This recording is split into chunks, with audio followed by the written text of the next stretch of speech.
कृष्ण हरे कृष्ण कृष्ण कृष्ण हरे हरे हरे राम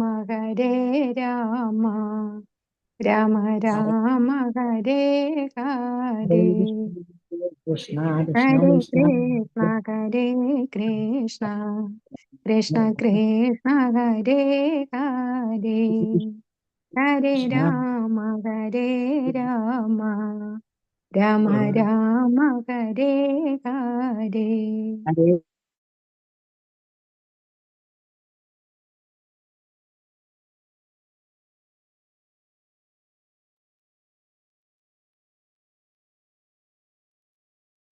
ഹരേ കൃഷ്ണ. ശ്രീ രാധാ ഗോവിന്ദ മന്ദിര ഇസ്കോൺ ബാംഗ്ലൂരിന്റെ ശ്രീമദ് ഭാഗവത ക്ലാസ്സിലേക്ക് സ്വാഗതം. ഓമജ്ഞാനതിമിരാന്തസ്യ അനലാഞ്ചനാശലാകേ ചക്ഷുരുന്മീലിതം യേന തസ്മൈ ശ്രീ ഗുരുവേ നമഃ.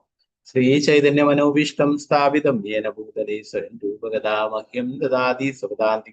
വന്ദേഹം ശ്രീഗുരു ശ്രീയുതാപദകമലം ശ്രീഗുരു വൈഷ്ണവാംശ ശ്രീരൂപം സകൃജാതം സഗുണരഘുനാഥാനിതം തം സജീവം സാത്വൈതം സാവധൂതം പരിജനസഹിതം കൃഷ്ണ ചൈതന്യദേവം ശ്രീരാധാ കൃഷ്ണപദം സഗണലളിതാം ശ്രീവിശാഖാനിതാം ഹേ കൃഷ്ണ കരുണാ സിന്ധു ദീനബന്ധു ജഗത്പതി ഗോപേശ ഗോപിക കാന്ത രാധാ കാന്ത നമസ്തേ.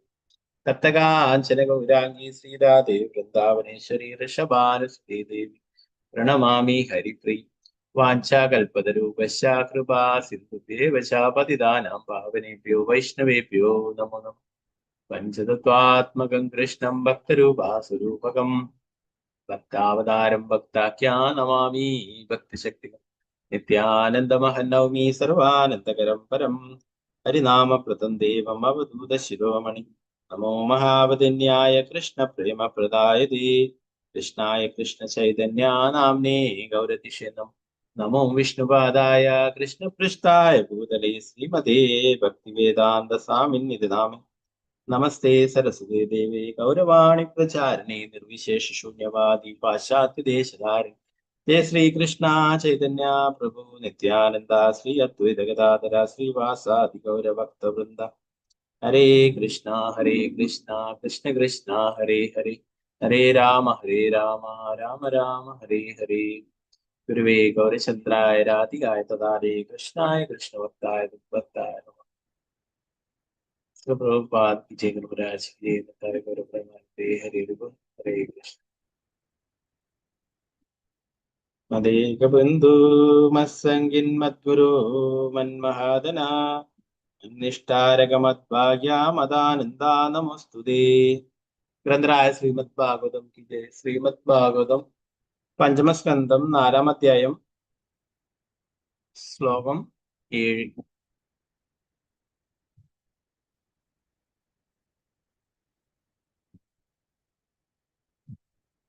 ഓം നമോ ഭഗവതേ വാസുദേവായ.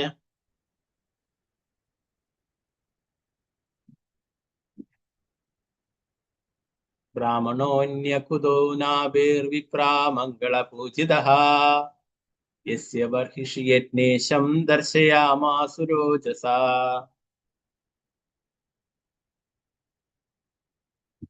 ബ്രാഹ്മണോന്യകുതോ നാഭിർവിപ്രാ മംഗളപൂജിതഃ യസ്യ ബർഹിഷി യജ്ഞേശം ദർശയാമാസുരോജസാ. ഹരേ കൃഷ്ണ. മംഗളാക്ഷരം.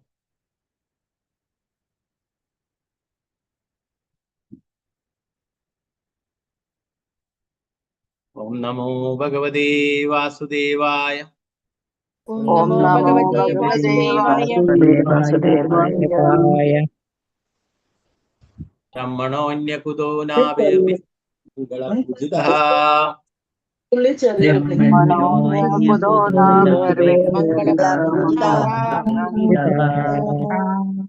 യസ്യ ബർഹിഷി യജ്ഞേശം ദർശയാമാസുരോജസാ.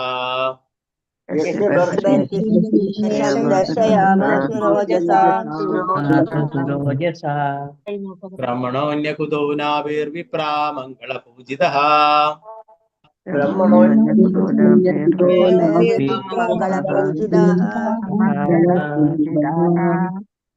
യസ്യ ബർഹിഷി യജ്ഞേശം ദർശയാമാസുരോജസാ. യജ്ഞേശം ദർശയാമാസുരോജസാ.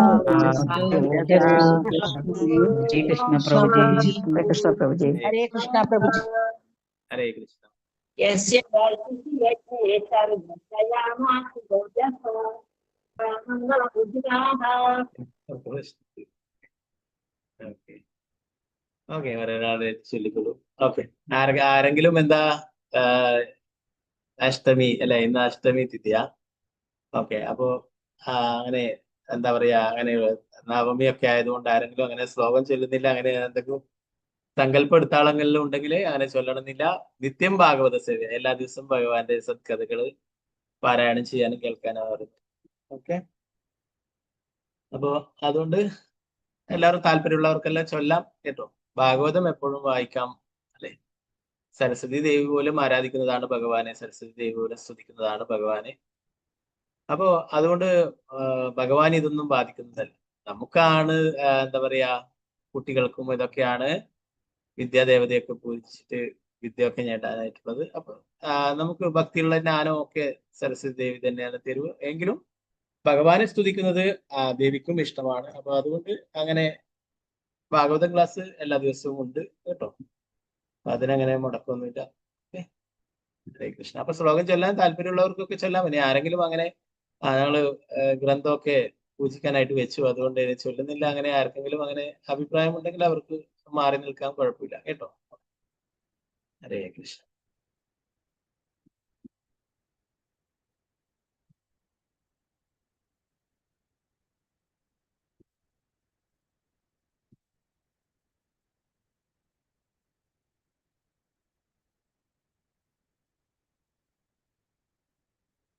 ഓക്കെ, ഒരാളായി ചൊല്ലിക്കോളൂ. അംബിക വേശ്വദേദാസ് മാതാജി. മാതാജിക്ക് എന്താ നെറ്റ്വർക്ക് പ്രശ്നം ഉണ്ടെന്ന് തോന്നുന്നു. ചൊല്ലിക്കോളൂ. ഹരേ കൃഷ്ണ.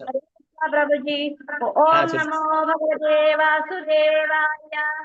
ബ്രഹ്മണ്യോന്യകുതോ നാഭേർവിപ്രാമംഗളപൂജിതാഃ യസ്യ ബർഹിഷി യജ്ഞേശം ദർശയാമാസുരോജസാ.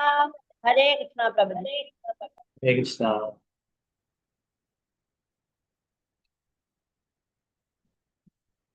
ആരതി ശ്യാമദേവദാസ് മാതാജി ചൊല്ലിക്കോളൂ. ഹരേ കൃഷ്ണ. ഹരേ കൃഷ്ണ പ്രഭുജി. ചൊല്ലു. ഓം നമോ ഭഗവതേ വാസുദേവായ. ബ്രഹ്മണ്യോന്യകുതോ നാഭേർവിപ്രമംഗളപൂജിതാഃ യസ്യ ബർഹിഷി യജ്ഞേശം ദർശയാമാസുരോജസാ. ഹരേ കൃഷ്ണ പ്രഭുജി. ഹരേ കൃഷ്ണ. സ്വർണപ്രഭ മാതാജി ചൊല്ലിക്കോളൂ. ഹരേ കൃഷ്ണ. ഹരേ കൃഷ്ണ പ്രഭുജി. ഓം നമോ ഭഗവതേ വാസുദേവായ. ബ്രഹ്മണ്യോന്യകുതോ നാഭേർവിപ്രാമംഗളപൂജിതാഃ യസ്യ ബർഹിഷി യജ്ഞേശം ദർശയാമാസുരോജസാ. ഹരേ കൃഷ്ണ പ്രഭുജി. ഹരേ കൃഷ്ണ. സീതാരാമനുണ്ണി മാതാജി ചൊല്ലിക്കോളൂ. ഹരേ കൃഷ്ണ പ്രഭുജി. ഹരേ കൃഷ്ണ.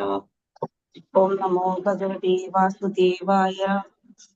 ബ്രഹ്മണ്യോ ന കുതോ നാഭീർ വിപ്രമംഗളപൂജിതാഃ യസ്യ ബഹിർഷി യജ്ഞേശം ദർശയാമാസുരോജസാ. ഹരേ കൃഷ്ണ പ്രഭുജി. ഹരേ കൃഷ്ണ. മഞ്ജു മാതാജി ചൊല്ലിക്കോളൂ മാതാജി. ഹരേ കൃഷ്ണ. ഹരേ കൃഷ്ണ പ്രഭുജി. ചൊല്ലി.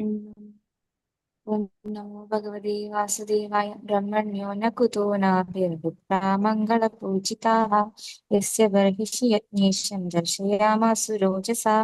ഹരേ കൃഷ്ണ പ്രഭുജി. ഹരേ കൃഷ്ണ. വിജയനാണ് മാതാജി ചൊല്ലിക്കോളൂ. ഹരേ ഹരേ കൃഷ്ണ. കൃഷ്ണ പ്രഭുജി. ഓം നമോ ഭഗവതേ വാസുദേവായ. ബ്രഹ്മണ്യോ ന കുതോ നാഭേർവിപ്രമംഗളപൂജിതാഃ യസ്യ ബർഹിഷി യജ്ഞേശം ദർശയാമാസുരോജസാ. ഹരേ കൃഷ്ണ പ്രഭുജി. ഹരേ കൃഷ്ണ. നിർമ്മല മാതാജി ചൊല്ലിക്കോളൂ മാതാജി. ഹരേ കൃഷ്ണ. ഹരേ കൃഷ്ണ പ്രഭുജി. ഓം ചൊല്ലിക്കോളൂ. നമോ ഭഗവതേ വാസുദേവായ. ബ്രഹ്മണ്യോ അന്യകുതോ നാഭേർവിപ്രാമംഗളപൂജിതാഃ യസ്യ ബർഹിഷി യജ്ഞേശം ദർശയാമാസുരോജസാ. ഹരേ കൃഷ്ണ പ്രഭുജി. ഹരേ കൃഷ്ണ. പങ്കജാക്ഷിരാഗ മാതാജി ചൊല്ലിക്കോളൂ മാതാജി. ഹരേ കൃഷ്ണ പ്രഭുജി. പ്രണാമം. ചൊല്ലി. ഓം നമോ ഭഗവതേ വാസുദേവായ. ബ്രഹ്മണ്യോന്യകുതോ നാഭേർവിപ്രാമംഗളപൂജിതഃ യസ്യ ബർഹിഷി യജ്ഞേശം ദർശയാമ സുരോജസ. ഹരേ കൃഷ്ണ പ്രഭുജി. ഹരേ കൃഷ്ണ. രാമേന്ദ്ര പ്രഭു, ഹരേ കൃഷ്ണ പ്രഭു. കൃഷ്ണ പ്രഭുജി. ഓം നമോ ഭഗവതേ വാസുദേവായ. ബ്രഹ്മണ്യോന്യകുതോ നാഭേർവിപ്രമംഗള പൂജിതാഃ യസ്യ ബർഹിഷി യജ്ഞേശം ദർശയാമ സുരോജസ. ഹരേ കൃഷ്ണ പ്രഭുജി. ഹരേ കൃഷ്ണ പ്രഭു. രതിയാചാര്യ മാതാജി, ഹരേ കൃഷ്ണ. ഹരേ കൃഷ്ണ പ്രഭുജി. ഓം നമോ ഭഗവതേ വാസുദേവായ. ബ്രഹ്മണ്യോന്യകൃതോ നാഭിർ വിപ്രമംഗള പൂജിതാഃ യസ്യ ബർഹിഷി യജ്ഞേശം ദർശയാമ സുരോജസ. ഹരേ കൃഷ്ണ പ്രഭുജി. ഹരേ കൃഷ്ണ. അനുപ്രദീപ് മാതാജി, ഹരേ കൃഷ്ണ. ഹരേ കൃഷ്ണ പ്രഭുജി. ഓം നമോ ഭഗവതേ വാസുദേവായ. ബ്രഹ്മണ്യോന്യകൃതോ നാഭിർവിപ്രമംഗള പൂജിതാഃ യസ്യ ബർഹിഷി യജ്ഞേശം ദർശയാമ സുരോജസ. ഹരേ കൃഷ്ണ പ്രഭുജി. ഹരേ കൃഷ്ണ. തങ്കമണി മാതാജി, ഹരേ കൃഷ്ണ പ്രഭുജി. കൃഷ്ണ. ഓം നമോ ഭഗവതേ വാസുദേവായ. ബ്രഹ്മണ്യോ അന്യകുതോ നാഭേർവിപ്രമംഗളപൂജിതാഃ യസ്യ ബർഹിഷി യജ്ഞേശം ദർശയാമാ സുരോജസ. ഹരേ കൃഷ്ണ. വത്സലശാജി മാതാജി, ഹരേ കൃഷ്ണ. ചൊല്ലിക്കൊള്ളു മാതാജി. ഹരേ കൃഷ്ണ. അൺമ്യൂട്ട് ചെയ്തോളൂ വത്സലശാജി മാതാജി. ഹരേ കൃഷ്ണ. മിനി മാതാജി, ചൊല്ലിക്കൊള്ളു. ഹരേ കൃഷ്ണ. ശാരദ ശുഭാസന ഹരേ കൃഷ്ണ പ്രഭുജി. ഓക്കെ. ശാരദ ശുഭാസന ദിവസം അത് ചൊല്ലിക്കൊള്ളു. ഓം നമോ ഭഗവതേ വാസുദേവായ. ബ്രഹ്മണ്യകുതോ നാഭേത് വിപ്രമംഗളപൂജിതഃ യസ്യ ബർഹിഷി യജ്ഞേശം ദർശയാമ സുരോജസ. ഹരേ കൃഷ്ണ. ഹരേ കൃഷ്ണ. വത്സലശാജി മാതാജി, ചൊല്ലിക്കൊള്ളു. ഹരേ കൃഷ്ണ. ഹരേ കൃഷ്ണ പ്രഭുജി. ഓം നമോ ഭഗവതേ വാസുദേവായ. ബ്രഹ്മണ്യോന്യകുതോ നാഭേർ വിപ്രമംഗളപൂജിതാഃ യസ്യ ബർഹിഷി യജ്ഞേശം ദർശയാമ സുരോജസ. ഹരേ കൃഷ്ണ പ്രഭുജി. മിനി മാതാജി, ചൊല്ലിക്കൊള്ളു. ഹരേ കൃഷ്ണ. പ്രഭുജി. ഓം നമോ ഭഗവതേ വാസുദേവായ. ബ്രഹ്മണ്യോന്യകുതോ നാഭേർവിപ്രമംഗള പൂജിത യസ്യ ബർഹിഷി യജ്ഞേശം ദർശയാമ സുരോജസ. ഹരേ കൃഷ്ണ പ്രഭുജി. ഹരേ കൃഷ്ണ. ശാരദജി നമ്പൂതിരി മാതാജി, ഹരേ കൃഷ്ണ മാതാജി. ഹരേ കൃഷ്ണ പ്രഭുജി. ഹരേ കൃഷ്ണ. ഓം നമോ ഭഗവതേ വാസുദേവായ. ബ്രഹ്മണ്യോന്യകുതോ നാഭേർവിപ്രമംഗള പൂജിതഃ യസ്യ ബർഹിഷി യജ്ഞേശം ദർശയാമ സുരോജസ. ഹരേ കൃഷ്ണ പ്രഭുജി. ഹരേ കൃഷ്ണ. ഗിരിജ വിജയദേവദാസ് മാതാജി, ഹരേ കൃഷ്ണ മാതാജി. ഹരേ കൃഷ്ണ പ്രഭുജി. ഓം നമോ ഭഗവതേ വാസുദേവായ. ബ്രഹ്മണ്യോന്യകുതോ നാഭേർവിപ്രമംഗളപൂജിതാഃ യസ്യ ബർഹിഷി യജ്ഞേശം ദർശയാമ സുരോജസ. ഹരേ കൃഷ്ണ പ്രഭുജി. ഹരേ കൃഷ്ണ. വസന്ത മാതാജി, ചൊല്ലിക്കൊള്ളു. ഹരേ കൃഷ്ണ. ഹരേ കൃഷ്ണ പ്രഭുജി. ചൊല്ലിക്കൊള്ളു. ഹരേ ഓം നമോ ഭഗവതേ വാസുദേവായ.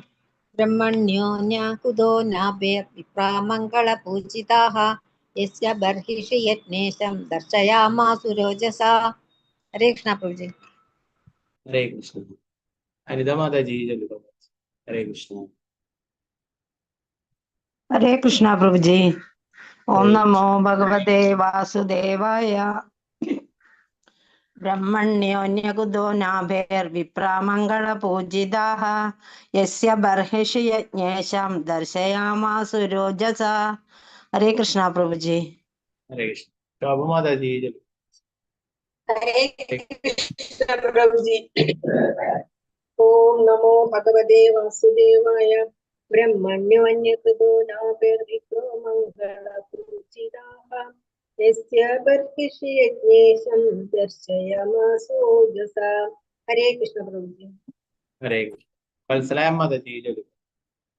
ഹരേ കൃഷ്ണ പ്രഭുജി. ഹരേ കൃഷ്ണ. ഓം നമോ ഭഗവതേ വാസുദേവായ. ബ്രഹ്മണ്യോന്യോ കുതോനാഭിർ വിപ്ര മംഗളപൂജിതാഃ യസ്യ ബർഹിഷി യജ്ഞേശം ദർശയാമാസു രോജസ. ഹരേ കൃഷ്ണ പ്രഭുജി. ഹരേ കൃഷ്ണ. ചിത്രജി മാതാജി ചൊല്ലുക. ഹരേ കൃഷ്ണ പ്രഭുജി. ഓം നമോ ഭഗവതേ വാസുദേവായ. ബ്രഹ്മണ്യോ അന്യകുതോ നഫേർ വിപ്രമംഗളപൂജിതാഃ യസ്യ ബർഹിഷി യജ്ഞേശം ദർശയാമാസു ഓജസ. ഹരേ കൃഷ്ണ പ്രഭുജി. രത്നകുമാരി മാതാജി ചൊല്ലുക. ഹരേ കൃഷ്ണ പ്രഭുജേ. ഹരേ ഓം കൃഷ്ണ. നമോ ഭഗവതേ വാസുദേവായ. ബ്രഹ്മണ്യന്യകുതോ നാഭിർവിക്രമംഗളപൂജിതാഃ യസ്യ ബർഹിഷി യജ്ഞേശം ദർശയാമാസു രോജസാ. ഹരേ കൃഷ്ണ പ്രഭു. ഹരേ കൃഷ്ണ. സാവിത്രി ബശ്രീ ദേവദാസി മാതാജി ചൊല്ലിക്കൊള്ളുക. ഹരേ കൃഷ്ണ. ഹരേ കൃഷ്ണ പ്രഭുജി. പ്രണാമം പ്രഭുജി. ഓം നമോ ഭഗവതേ വാസുദേവായ. ബ്രഹ്മണ്യന്യകുതോ നാഭിർവിപ്രമംഗളപൂജിതാഃ യസ്യ ബർഹിഷി യജ്ഞേശം ദർശയാമാസു രോജസ. ഹരേ കൃഷ്ണ പ്രഭുജി. ഹരേ കൃഷ്ണ. വത്സലഗോപരൻ മാതാജി ചൊല്ലുക. ഹരേ കൃഷ്ണ പ്രഭുജി. ഹരേ കൃഷ്ണ. ഹരേ കൃഷ്ണ. ഓം നമോ ഭഗവതേ വാസുദേവായ. ബ്രഹ്മണ്യോന്യകുതോ നാഭിർവിപ്രമംഗളപൂജിതഃ യസ്യ ബർഹിഷി യജ്ഞേശം ദർശയാമാസ്യ രോജസാ. ഹരേ കൃഷ്ണ പ്രഭുജി. ഹരേ കൃഷ്ണ. ഗീതാട്ടി മാതാജി ചൊല്ലിക്കൊള്ളുക. ഹരേ കൃഷ്ണ. ഹരേ കൃഷ്ണ പ്രഭുജി. ഓം ഭഗവതേ വാസുദേവായ. ബ്രഹ്മണ്യോന്യകുതോ നാഭിർവിപ്രമംഗളപൂജിതാഃ യസ്യ ബർഹിഷി യജ്ഞേശം ദർശയാമാസു രോജസ. ഹരേ കൃഷ്ണ പ്രഭുജി. ഹരേ കൃഷ്ണ. ഭാരതിയമ്മ മാതാജി ചൊല്ലിക്കൊള്ളുക. ഹരേ കൃഷ്ണ. ഹരേ കൃഷ്ണ പ്രഭുജി. ഓം നമോ ഭഗവതേ വാസുദേവായ. ബ്രഹ്മണ്യോന്യകുതോ നാഭിർവിപ്രമംഗളപൂജിതഃ യസ്യ ബർഹിഷി യജ്ഞേശം ദർശയാമാസു രോജസ. ഹരേ കൃഷ്ണ. ഹരേ കൃഷ്ണ മാതാജി. അനന്തര കൃഷ്ണ ദേവദാസി മാതാജി ചൊല്ലുക. ഹരേ കൃഷ്ണ. നമോ ഭഗവതി വാസുദേവായ. ബ്രഹ്മണ്യോന്യകുതോ നാഭിർവിപ്രമംഗളപൂജിതാഃ യസ്യ ബർഹിഷി യജ്ഞേശം ദർശയാമാസു രോജസാ. ഹരേ കൃഷ്ണ പ്രഭുജി. ഹരേ കൃഷ്ണ. ഗീതാസി മാതാജി ചൊല്ലുക. ഹരേ കൃഷ്ണ. ഹരേ കൃഷ്ണ പ്രഭുജി. ചൊല്ലുക. ഓം നമോ ഭഗവതേ വാസുദേവായ.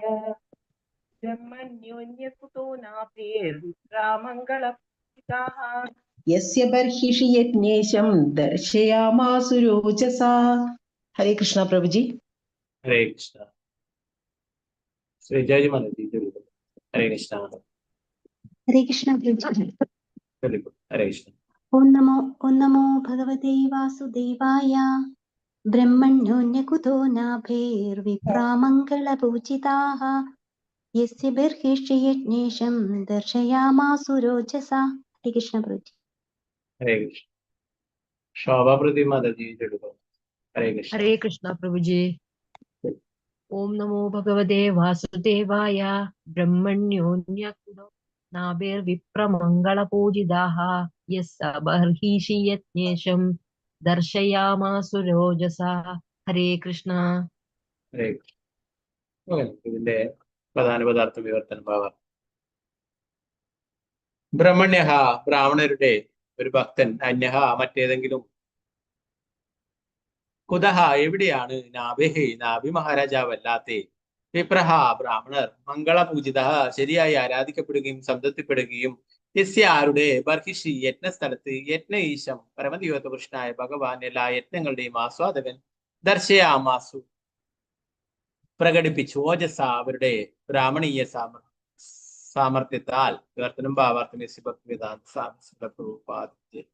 രണ്ടാമത്തെ പ്രാർത്ഥന ഇതാണ്. നാഭി മഹാരാജാവിനേക്കാൾ ശ്രേഷ്ഠനായ ഒരു ബ്രാഹ്മണ ആരാധകൻ ആരാണുള്ളത്?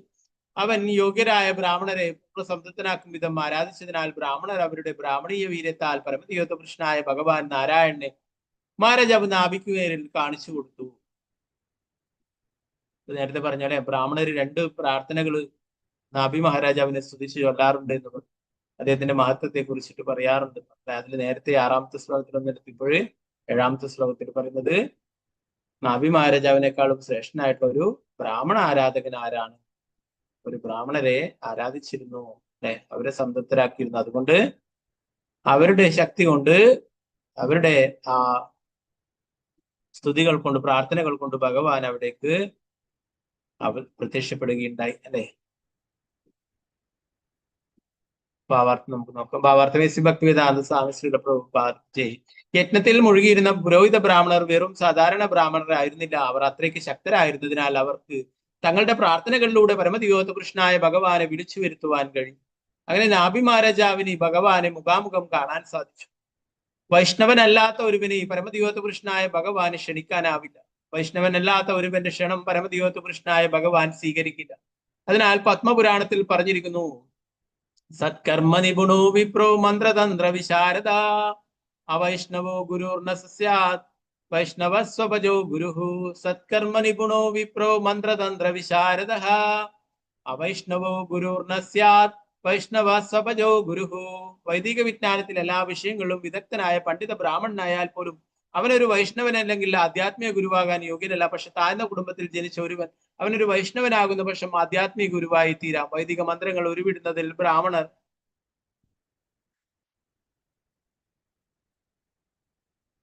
വളരെ വിദഗ്ധരായിരുന്നു. അവർ വൈദിക ആചാരങ്ങളുടെ നിർവഹണത്തിൽ സമർത്ഥരായിരുന്നു. അതിലെല്ലാം ഉപരി വൈഷ്ണവരായിരുന്നു. അതിനാൽ തങ്ങളുടെ ആധ്യാത്മിക ശക്തിയാൽ അവർക്ക് പരമദിവ്യോത്ത കൃഷ്ണനായ ഭഗവാനെ ക്ഷണിച്ചു വരുത്തുവാനും തങ്ങളുടെ ശിഷ്യനായ നാഭി മഹാരാജാവിന് ഭഗവാനെ മുഖാമുഖം കാണിച്ചു കൊടുക്കുവാനും കഴിയും. ഓജസ എന്ന വാക്കിന്റെ അർത്ഥം ഭക്തിയുത സേവന നിർവഹണത്താൽ എന്നാണെന്ന് ചില വിശ്വനാഥ ചക്രവർത്തി ഠാക്കൂറും അഭിപ്രായപ്പെടും. ചില പ്രഭുപാദ് കീ ജയ്. 8ാമത്തെ ശ്ലോകം നോക്കാം. ഓം നമോ ഭഗവതേ വാസുദേവായ. അധഃ ഭഗവാൻ ഋഷഭദേവ സവർഷം കർമ്മക്ഷേത്രം അനുമന്യമാനാഃ പ്രദർശിത ഗുരുകുലവാസോ ലബ്ധവരൈർഗുരു വീരനുജ്ഞാതോ ഗൃഹമേദിനാം ധർമാനുശിഷ്യമാണോ ജയന്ത്യാം ഇന്ദ്രദത്തായമുഭയ ലക്ഷണം കർമ്മസാമ്നായമാത്മയുഞ്ജന്നാത്മജാനാത്മസമാനനാം ശതം ജനയാമാസ. അധഃ ഭഗവാൻ ഋഷഭദേവ സവർഷം കർമ്മക്ഷേത്രം അനുമന്യമാനാഃ പ്രദർശിത ഗുരുകുലവാസോ ലബ്ധവരൈർഗുരുഭിരനുജ്ഞാതോ ഗൃഹമേദിനാം ധർമാനുശിഷ്യമാണോ ജയന്ത്യാം ഇന്ദ്രദത്തായമുഭയലക്ഷണം കർമ്മസാമ്നായമാത്മയുഞ്ജന്നാത്മജനാത്മസമാനനാം ശതം ജനയാമാസ. അതാനന്തരം അഥവാ അവന്റെ പിതാവിന്റെ വേർപാടിന് ശേഷം തീർച്ചയായും ഭഗവാൻ പരമദിവ്യോത്ത കൃഷ്ണനായ ഭഗവാൻ ഋഷഭദേവൻ അദ്ദേഹത്തിന്റെ സ്വന്തം വർഷം, രാജ്യം, കർമ്മക്ഷേത്രം, കർമ്മമേഖല അനുമന്യമാനഹ അതുപോലെ സ്വീകരിക്കുക, പ്രദർശിത ഒരു ഉദാഹരണമായി കാണിക്കുക, ഗുരുകുലവാസക ഗുരുകുലത്തിൽ ജീവിച്ചു, ലബ്ധ നേടി, വരഹി വരങ്ങൾ, ഗുരുഭിഹി ആധ്യാത്മിക ഗുരുക്കന്മാരാൽ, അനുജ്ഞാത ആജ്ഞാപിക്കുകയാൽ, ഗൃഹമേദിനാം ഗൃഹസ്ഥന്മാരുടെ ധർമാൻ ചുമതലകൾ, അനുശിഷ്യമാനഹ സ്വോദാഹരണം പഠിപ്പിക്കുക, ജയന്ത്യാം അവന്റെ പത്നി ജയന്തിയുടെ, ഇന്ദ്രദത്തായാം ഇന്ദ്രനാൽ നൽകപ്പെട്ട, ഉഭയലക്ഷണം രണ്ടു രീതിയിലുമുള്ള, കർമ്മങ്ങൾ സമാംനയായതാം ശാസ്ത്രങ്ങളിൽ സൂചിപ്പിച്ചിട്ടുള്ള അഭിയുഞ്ജൻ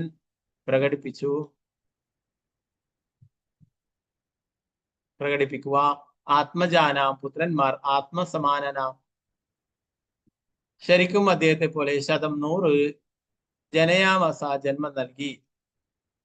വിവർത്തനം ഭാവാർത്ഥം ഭക്തിവേദാന്ത സ്വാമി ശ്രീല പ്രഭുപാദ്. നാഭി മഹാരാജാവ് ബദരികാശ്രമത്തിലേക്ക് വിട പറഞ്ഞു പോയതിനു ശേഷം തന്റെ രാജ്യമാണ് തന്റെ പ്രവർത്തന മേഖലയെന്ന് പരമോന്നതനായ ഭഗവാൻ ഋഷഭദേവൻ മനസ്സിലാക്കി. അദ്ദേഹം അതിനാൽ ആദ്യം ആധ്യാത്മിക ഗുരുക്കന്മാരുടെ നിർദ്ദേശങ്ങൾ അനുസരിച്ച് ബ്രഹ്മചര്യം അനുഷ്ഠിച്ച് ഗൃഹസ്ഥ ജീവിതത്തിന്റെ ചുമതലകൾ നിർവഹിക്കേണ്ടത് എങ്ങനെയെന്ന് തന്നെ മാതൃകയാക്കി ജനങ്ങളെ പഠിപ്പിച്ചു. അദ്ദേഹം ആധ്യാത്മിക ഗുരുക്കന്മാരുടെ സ്ഥലമായ ഗുരുകുലത്തിൽ പോവുകയും ചെയ്തു. അവിടെ അദ്ദേഹം തന്റെ വിദ്യാഭ്യാസം പൂർത്തിയാക്കിയ ശേഷം ഗുരുക്കന്മാർക്ക് ദക്ഷിണ നൽകിയ ശേഷം ഗൃഹസ്ഥ ജീവിതം സ്വീകരിച്ചു. അദ്ദേഹം ജയന്തി എന്നു പേരുള്ള പത്നിയെ സ്വീകരിക്കുകയും അവളിൽ തന്നെ പോലെ തന്നെ ശക്തിയും യോഗ്യതകളുമുള്ള 100 പുത്രന്മാരെ ജനിപ്പിക്കുകയും ചെയ്തു. ദേവലോക രാജാവായ ഇന്ദ്രനാൽ നൽകപ്പെട്ടതായിരുന്നു അദ്ദേഹത്തിന്റെ പത്നി ജയന്തി. ഋഷഭദേവനും ജയന്തിയും ശ്രുതി സ്മൃതി ശാസ്ത്രങ്ങളിൽ ആജ്ഞാപിച്ചിട്ടുള്ള ആചാരകർമ്മങ്ങൾ അനുഷ്ഠിച്ച് അതിശ്രേഷ്ഠമായ രീതിയിൽ ഗൃഹസ്ഥ ജീവിതം നയിച്ചു. ഭാവാർത്ഥമേസി ഭക്തിവേദാന്ത സ്വാമി പ്രഭുപാദിച്ചു. പരമദിവ്യോത പുരുഷനായ ഭഗവാന്റെ അവതാരമായതിനാൽ ഋഷഭദേവന് ഭൗതിക കാര്യങ്ങളിൽ ഒന്നും ചെയ്യാനുണ്ടായിരുന്നില്ല. ഭഗവത്ഗീതയിൽ പ്രസ്താവിച്ചിട്ടുള്ളതുപോലെ പരിത്രാണായ സാധൂന വിനാശായ ദുഷ്കൃതാം, ഭക്തന്മാരെ മോചിപ്പിക്കുകയും അഭക്തരുടെ ആസുരീയ പ്രവൃത്തികൾ അവസാനിപ്പിക്കുമാണ് ഒരു അവതാരത്തിന്റെ ലക്ഷ്യം. പരമോന്നതനായ ഭഗവാൻ അവതരിക്കുമ്പോൾ അദ്ദേഹത്തിന് ചെയ്യാനുള്ള 2 കാര്യങ്ങൾ ഇവയാണ്. പ്രചരണങ്ങൾ നടത്തുന്നവർ കാര്യങ്ങൾ എങ്ങനെ നിർവഹിക്കണമെന്ന് ജനങ്ങൾക്ക് കാണിച്ചു കൊടുക്കുവാൻ കഴിയും വിധം മാതൃകാപരമായ പ്രായോഗിക ജീവിതം നയിക്കണമെന്ന് ശ്രീ ചൈതന്യ മഹാപ്രഭു പറഞ്ഞിട്ടുണ്ട്. ആപനി ആചരി ഭക്തി ശിഖായിമു സബാരെ. ഒരുവൻ മറ്റുള്ളവരെ കാര്യങ്ങൾ പഠിപ്പിക്കണമെങ്കിൽ അവൻ സ്വയം അങ്ങനെ ജീവിക്കാതെ കഴിയില്ല. ഋഷഭദേവൻ ഒരു മാതൃകാ രാജാവായിരുന്നു. പരമോന്നതനായ ഭഗവാൻ സർവജ്ഞനാകയാൽ അദ്ദേഹത്തിന് വിദ്യാഭ്യാസം ചെയ്യേണ്ടതില്ലായിരുന്നെങ്കിലും ഋഷഭദേവൻ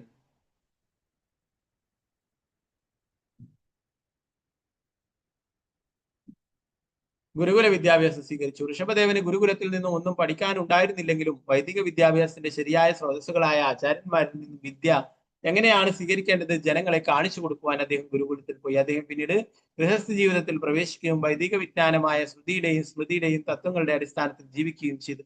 രൂപഗോസ്വാമി അദ്ദേഹത്തിന്റെ ഭക്തിരസാമരസിന്ധു 1-2-10 ഉൾപ്പെടുത്തിയിട്ടുള്ള സ്കന്ദപുരാണത്തിന്റെ ഉദ്ധരണിയിൽ പറയുന്നു: ശ്രുതി സ്മൃതി പുരാണാദി പഞ്ചരാത്ര വിദിംബിന ഏകാന്തികി ഹരിയർ ഭക്തിർ ഉത്പാദൈവ കൽപ്പതേ. ശ്രുതി സ്മൃതി പുരാണാദി പഞ്ചരാത്ര വിദിംബിന ഏകാന്തികി ഹരിയർ ഭക്തിർ ഉത്പാദൈവ കൽപ്പതേ. മനുഷ്യ സമൂഹം ശ്രുതി സ്മൃതി വൈദിക സാഹിത്യങ്ങളിൽ നിന്ന് ലഭിച്ചിട്ടുള്ള നിർദ്ദേശങ്ങൾ നിർബന്ധമായും പിന്തുടരണം. പഞ്ചരാത്രിക വിധി പ്രകാരമുള്ള പരമദിവ്യോത്ത പുരുഷനായ ഭഗവാന്റെ ഈ ആരാധനാ ജീവിതത്തിൽ പ്രായോഗികമാക്കണം. ഓരോ മനുഷ്യജീവിയും അവന്റെ ആധ്യാത്മിക ജീവിതം സമുന്നതമാക്കുകയും അവസാനം ഭഗവത് ധാമത്തിലേക്ക് ഭഗവാനിലേക്ക് മടങ്ങുകയും വേണം. ഋഷഭദേവ മഹാരാജാവ് ഈ തത്വങ്ങളെല്ലാം കർശനമായി പാലിച്ച ഒരു മാതൃകാ ഗൃഹസ്ഥനായിരുന്ന അദ്ദേഹം ആധ്യാത്മിക ജീവിതത്തിൽ പരിപൂർണരാകേണ്ടത് എങ്ങനെയെന്ന് സ്വന്തം പുത്രന്മാരെ പഠിപ്പിച്ചു. അദ്ദേഹം ഈ ലോകത്തെ എങ്ങനെ ഭരിച്ചു എന്നതിനും ഒരു അവതാരം എന്ന നിലയിൽ അദ്ദേഹത്തിന്റെ ദൗത്യം എങ്ങനെ പൂർത്തിയാക്കും എന്നതിനുള്ള ചില ഉദാഹരണങ്ങളാണിവ. പ്രഭുപാദിപ്പിച്ച് 9ാമത്തെ ശ്ലോകം. ഓം നമോ ഭഗവതേ വാസുദേവായ.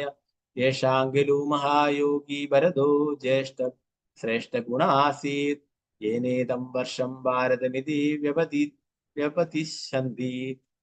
യേഷാംഗലു മഹായോഗി ഭരതോ ജ്യേഷ്ഠ ശ്രേഷ്ഠ ഗുണ ആസീത് യേനേദം വർഷം ഭാരതമിതി വ്യപതിശന്തി.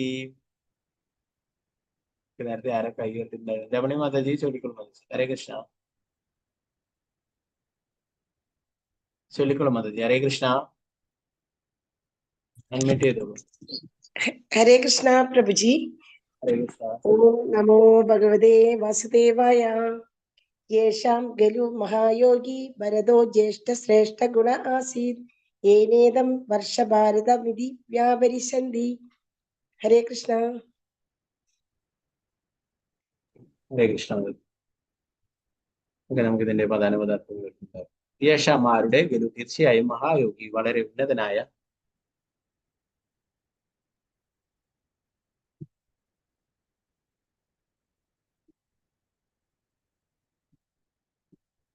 വളരെ ഉന്നത ശ്രേഷ്ഠനായ ഒരു ഭഗവത് ഭക്തൻ.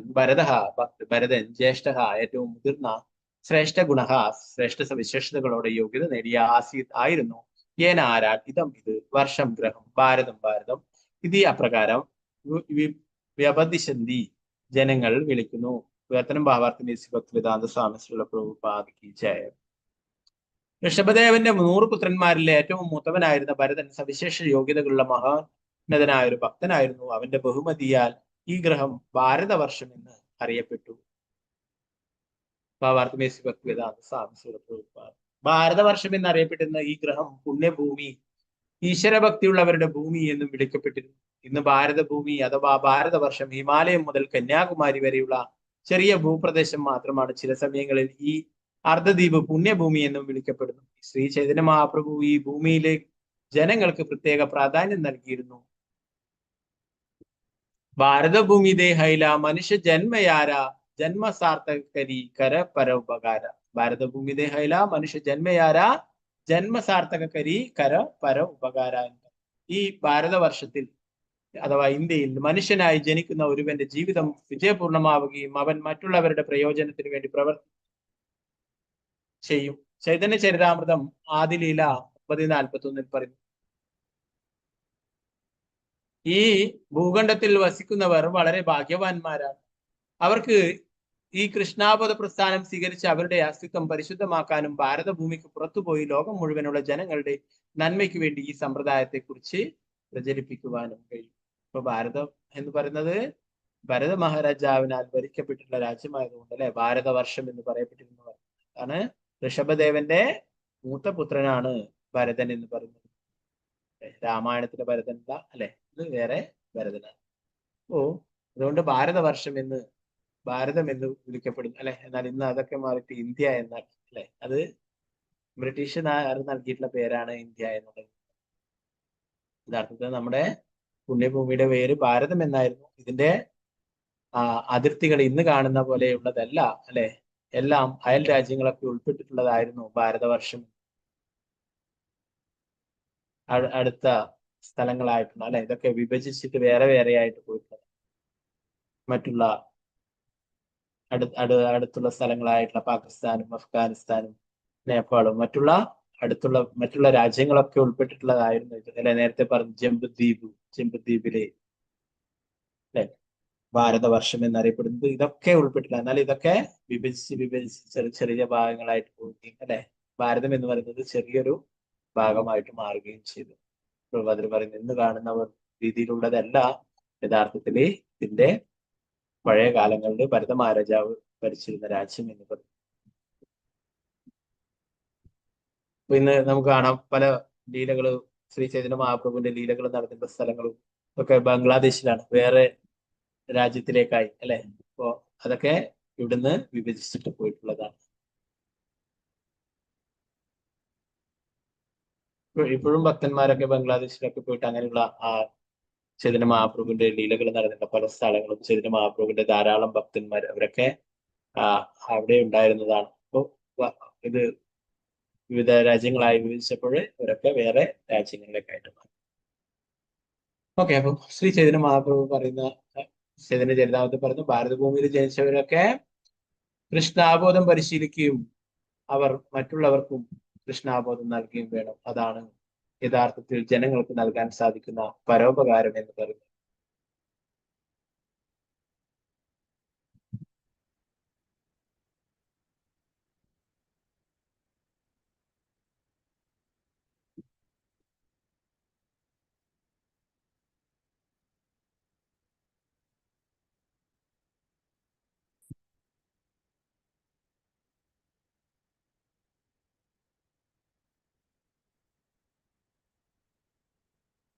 പത്താമത്തെ ശ്ലോകം. ഓം നമോ ഭഗവതേ വാസുദേവായ തമനുകുശാവർത്തൈലാവർത്തോ ബ്രഹ്മാവർത്തോ മലയഖ്യേ ദുർഭദ്രസേന ഇന്ദ്രസ്പൃഗ് വിദർഭകീഗട ഇതി നവനവതി പ്രധാനഃ. തമനുകുശാവർത്തൈലാവർത്തോ ബ്രഹ്മാവർത്തോ മലയഖ്യേ ദുർഭദ്രസേന ഇന്ദ്രസ്പൃഗ് വിദർഭകീഗട ഇതി നവനവതി പ്രധാനഃ. ഋഷഭദേവന്റെ പുത്രന്മാരുടെ പേരുകളാണ് പറയുന്നത്.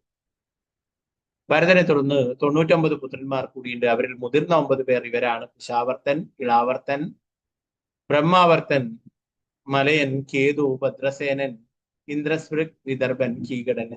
11-12 ശ്ലോകങ്ങൾ. ഓം നമോ ഭഗവതേ വാസുദേവായ കവിർഹരീരന്തരീക്ഷ പ്രബുദ്ധ പിപ്പിലായനഃ.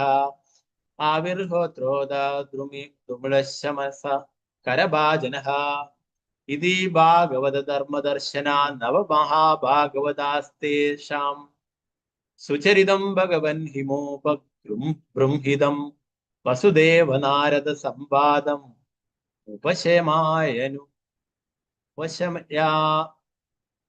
ഉപശമായന ഉപരിഷ്ടാത് വർണ്ണയിഷ്യാമഃ.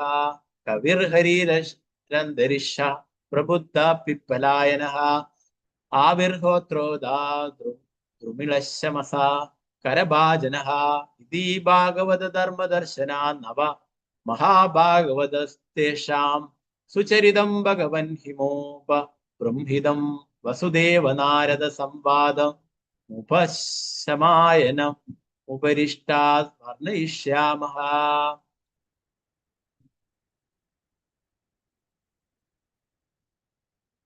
ഈ പുത്രന്മാർക്ക് പുറമെ കവി, ഹവി, അന്തരീക്ഷൻ, പ്രബുദ്ധൻ, വിപലായനൻ, ആവിർഹോത്രൻ, ദ്രുമിലൻ, ചമസൻ, കരഭാജനൻ എന്നിവരും പുത്രന്മാരായിരുന്നു. അവർ വളരെ ശ്രേഷ്ഠരായ ഉന്നത ഭക്തരും ശ്രീമദ് ഭാഗവതത്തിന്റെ പ്രാമാണികരായ പ്രചാരകരുമായിരുന്നു.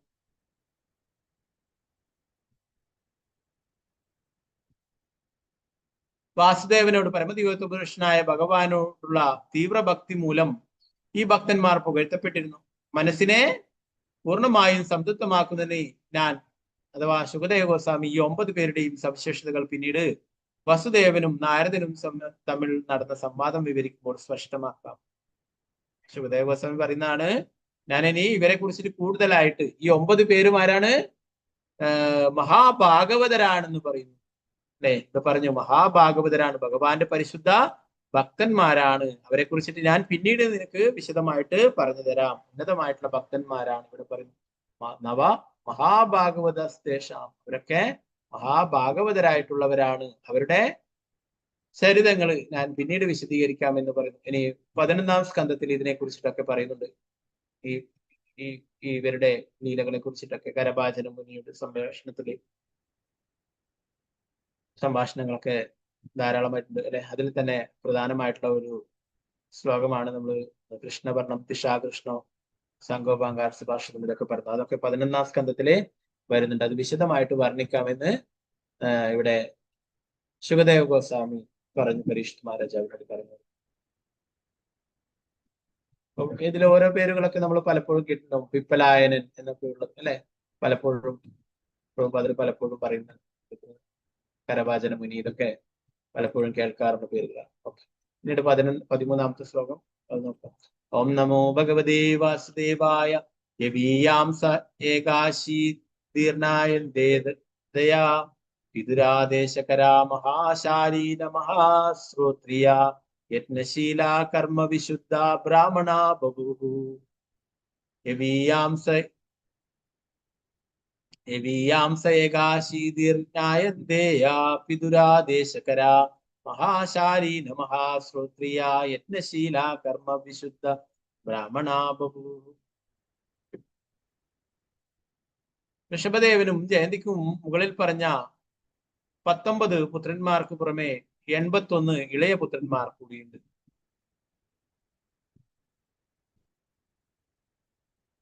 പിതാവിന്റെ ആജ്ഞാനുവർത്തികളായിരുന്ന അവർ ഉന്നത സംസ്കാരവും പെരുമാറ്റവും കർമ്മങ്ങളിൽ പരിശുദ്ധിയും വൈദിക ജ്ഞാനത്തിലും ആചാരാനുഷ്ഠാനങ്ങളിൽ നൈപുണ്യവും ഉള്ളവരായിരുന്നു. അപ്രകാരം അവരെല്ലാം പരിപൂർണ യോഗ്യരായ ബ്രാഹ്മണരായി തീർന്നു. ബാബാർത്തിമേസി ഭക്തിവേദാന്ത സ്വാമി പ്രാർത്ഥിച്ചു. ഗുണത്തിന്റെയും കർമ്മത്തിന്റെയും അടിസ്ഥാനത്തിൽ ജാതികൾ എങ്ങനെയാണ് ഉണ്ടായതെന്ന് ഈ ശ്ലോകം നമുക്ക് വിവരം തരുന്നു. ഒരു രാജാവായിരുന്ന ഋഷഭദേവൻ തീർച്ചയായും ക്ഷത്രിയനായിരുന്നു. അദ്ദേഹത്തിന് 100 പുത്രന്മാരുണ്ടായിരുന്നു. അവരിൽ 10 പേർ ക്ഷത്രിയ കർമ്മങ്ങളിൽ മുഴുകി ലോകം ഭരിച്ചു. 9 പുത്രന്മാർ ശ്രീമദ് ഭാഗവതത്തിന്റെ പ്രചാരകരായി. അവർ ബ്രാഹ്മണരുടെ പദവിക്കും മീതെയായിരുന്നു എന്ന് ഇത് സൂചിപ്പിക്കുന്നു. ബാക്കി 81 പുത്രന്മാരും ഉന്നത യോഗ്യതകളുള്ള ബ്രാഹ്മണരായി. ഒരുവന് ജന്മം കൊണ്ടല്ലാതെ യോഗ്യത കൊണ്ട് എങ്ങനെ ചില പ്രത്യേക കർമ്മങ്ങൾ അനുഷ്ഠിക്കുവാൻ കഴിയുമെന്നതിന് പ്രായോഗിക ദൃഷ്ടാന്തങ്ങളാണ് ഇവയൊക്കെ. ഋഷഭദേവ മഹാരാജാവിന്റെ ഈ പുത്രന്മാരെല്ലാം ജന്മം കൊണ്ട് ക്ഷത്രിയന്മാരായിരുന്നു. പക്ഷേ യോഗ്യത കൊണ്ട് അവരിൽ ചിലർ ക്ഷത്രിയരും ചിലർ ബ്രാഹ്മണരുമായി തീർന്നു. 9 പേർ ശ്രീമദ് ഭാഗവത പ്രചാരകർ, ഭാഗവത ധർമ്മ ദർശന ആയിത്തീർന്നു. അവർ ക്ഷത്രിയർക്കും ബ്രാഹ്മണർക്കും ഉപരിയിലായി എന്നാണ് ഇതിനർത്ഥം. പ്രഭുപാദ് കീ ജയ്.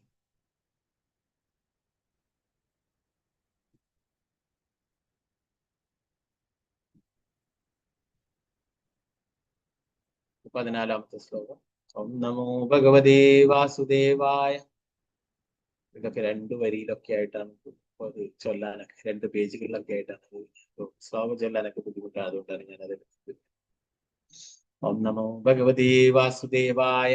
ഭഗവാൻ ഋഷഭസഞ്ജ ആത്മതന്ത്ര സ്വയം നിത്യനിവൃത്താനർത്ഥ പരമ്പര കേവലാനന്ദാനുഭവൈശ്വര ഏവ വിപരീതവത് കർമ്മണ്യാരഭമാണ കാലേനാനുഗതം ധർമ്മമാചരേണാനുപശിഷ്യന്ന ദ്വിതാം.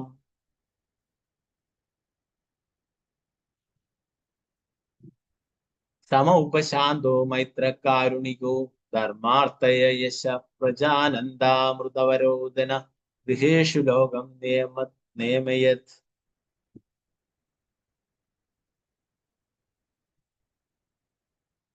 ഭഗവാൻ ഋഷഭ സംജാ ആത്മതന്ത്ര സ്വയം നിത്യ നിവൃത്താനർത്ഥ പരമ്പര കേവലാനന്ദാനുഭവ ഈശ്വരയേവ വിപരീതവത് കർമ്മണ്യാരഭമാണ കാലേനാനുഗതം ധർമ്മമാചരണേനാപശിഷ്യന്നത്വദിതാം. സമ ഉപശാന്തോ മൈത്രകാരുണികോ ധർമാർത്ഥയശ പ്രജാനന്ദാമൃത പരോധേന ഗൃഹേഷു ലോകം നിയമയത്. പരമദിയോത്തമ പുരുഷനായ ഭഗവാന്റെ ഒരു അവതാരമായിരുന്ന ഋഷഭദേവൻ ഭഗവാൻ പൂർണ്ണ സ്വതന്ത്രനായിരുന്നു. എന്തുകൊണ്ടെന്നാൽ അദ്ദേഹത്തിന്റെ രൂപം ആധ്യാത്മികവും ശാശ്വതവും അതീന്ദ്രിയാനന്ദപൂർണവുമായിരുന്നു. ഭൗതിക ദുഃഖത്തിന്റെ 4 തത്വങ്ങളിൽ ജനനം, മരണം, വാർദ്ധക്യം, രോഗം അദ്ദേഹത്തിന് ശാശ്വതമായി ഒന്നും തന്നെ ചെയ്യാനുണ്ടായിരുന്നില്ല. അദ്ദേഹം ഭൗതികമായി ആകർഷിക്കപ്പെടുകയും ചെയ്തില്ല. എല്ലായ്പ്പോഴും സമചിത്തനായിരുന്ന അദ്ദേഹം എല്ലാവരെയും ഒരേ നിലവാരത്തിൽ ദർശിച്ചു. മറ്റുള്ളവരുടെ അസന്തുഷ്ടിയിൽ അസന്തുഷ്ടനായിരുന്ന അദ്ദേഹം എല്ലാ ജീവസത്തകളുടെയും ക്ഷേമകാംക്ഷിയായിരുന്നു. അദ്ദേഹം ഒരു സമ്പൂർണ്ണ വ്യക്തിത്വമായിരുന്നെങ്കിലും പരമോന്നതനായ ഭഗവാനും എല്ലാവരുടെയും നേതാവുമായിരുന്നെങ്കിലും ഒരു സാധാരണ ബദ്ധാത്മാവിനെ പോലെ വർത്തിച്ചു. ആയതിനാൽ അദ്ദേഹം വർണ്ണാശ്രമ ധർമ്മതത്വങ്ങൾ കർശനമായി പാലിക്കുകയും അതനുസരിച്ച് പ്രവർത്തിക്കുകയും ചെയ്തു. വർണ്ണാശ്രമ ധർമ്മതത്വങ്ങൾ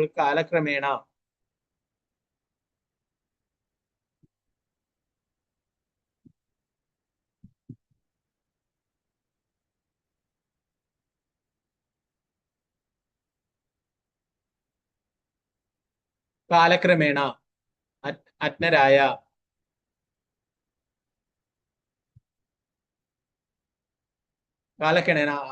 അവഗണിക്കപ്പെട്ടു. അതിനാൽ വർണ്ണാശ്രമ ധർമ്മത്തിൽ നിന്നുള്ള കൊണ്ട് തങ്ങളുടെ ചുമതലകൾ എങ്ങനെ നിർവഹിക്കുവാൻ കഴിയുമെന്ന് അജ്ഞരായ ജനങ്ങളെ തന്റെ വ്യക്തിപരമായ സവിശേഷതകളാലും പെരുമാറ്റങ്ങളാലും അദ്ദേഹം പഠിപ്പിച്ചു.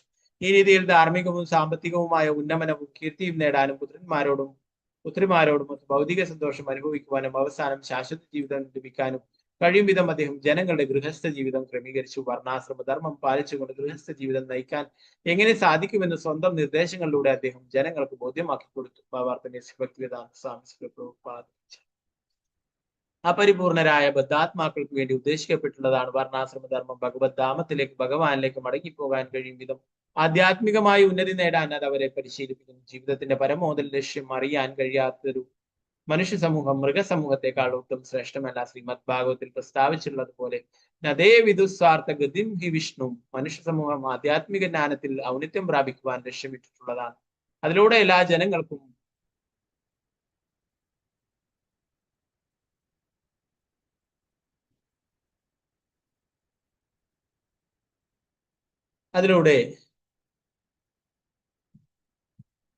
ജനങ്ങൾക്കും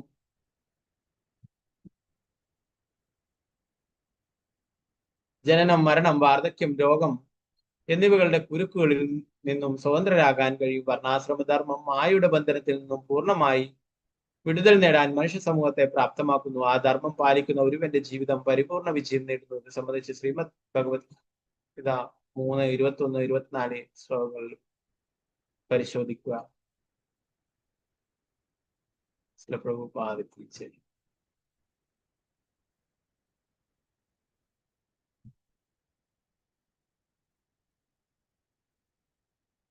15ാമത്തെ ശ്ലോകം ഒരു വലിയ ശ്ലോകം. ഓം നമോ ഭഗവതേ വാസുദേവായ യത്യശീർണ ചരിതം തത്തതനുവർ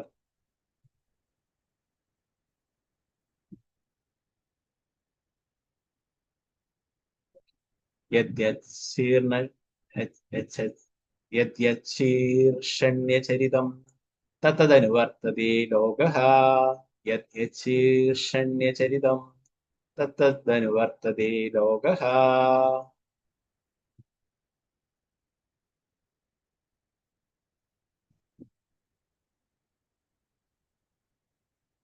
മഹാനായ ഒരു മനുഷ്യൻ എന്ത് ചെയ്താലും സാധാരണ മനുഷ്യനെ പിന്തുടരും. ഭഗവത്ഗീത 3:21 ഭക്തിവേദാന്ത സ്വാമി ഭഗവത്ഗീത 3:21 ഇതിന് സമാനമായ ഒരു ശ്ലോകം. വൈദിക വിജ്ഞാനത്തിൽ പരിപൂർണ പരിജ്ഞാനമുള്ള ഒരു വിഭാഗം ബ്രാഹ്മണർ മനുഷ്യ സമൂഹത്തിന് അനിവാര്യമാണ്. ബ്രാഹ്മണീയ യോഗ്യതകളില്ലാത്തവർ ഭരണാധികാരികൾ, വ്യാപാരികൾ, തൊഴിലാളികൾ, ബുദ്ധിമാന്മാർ എന്ന് പരിഗണിക്കപ്പെടുന്ന ആ മാതൃകാ ബ്രാഹ്മണരുടെ നിർദ്ദേശങ്ങൾ സ്വീകരിക്കണം.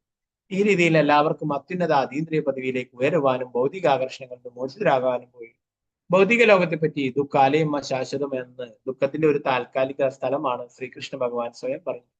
ദുഃഖത്തോട് വിട്ടുവീഴ്ച ചെയ്താൽ പോലും ആർക്കും ഇവിടെ തുടരാൻ കഴിയില്ല. ഓരോരുത്തർക്കും ഈ ശരീരം ഉപേക്ഷിക്കുകയും മനുഷ്യ ശരീരമായിരിക്കും എന്ന് പോലും ഉറപ്പില്ലാത്ത മറ്റൊരു ശരീരം സ്വീകരിക്കുകയും ചെയ്തേക്കും.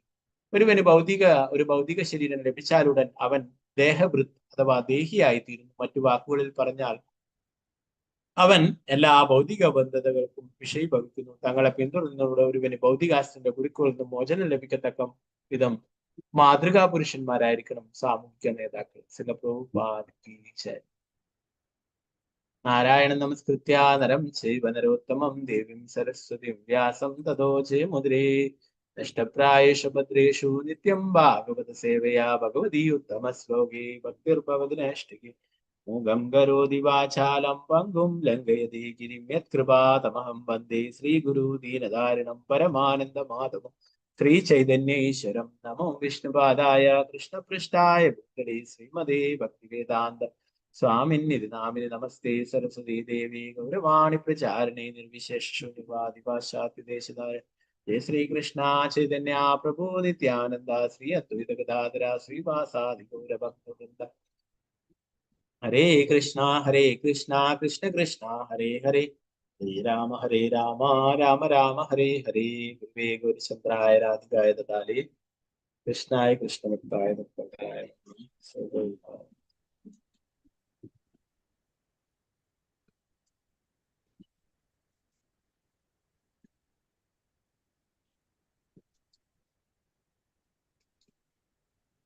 നമ്മള് ഏഴാമത്തെ ശ്ലോകം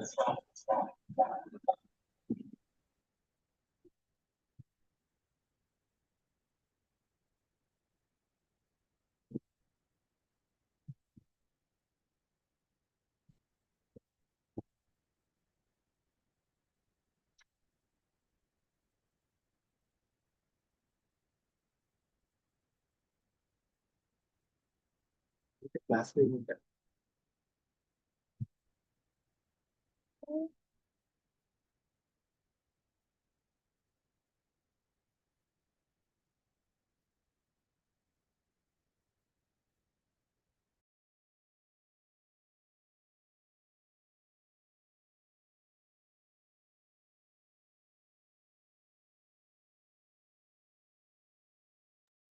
ഹരേ കൃഷ്ണ. Sorry, network. അപ്പൊ ആറാമത്തെ ശ്ലോകത്തില് നമ്മൾ ഇന്നലെ ബ്രാഹ്മണര് ഋഷഭദേവനെ സ്തുതിച്ചിട്ടുള്ള അല്ലെ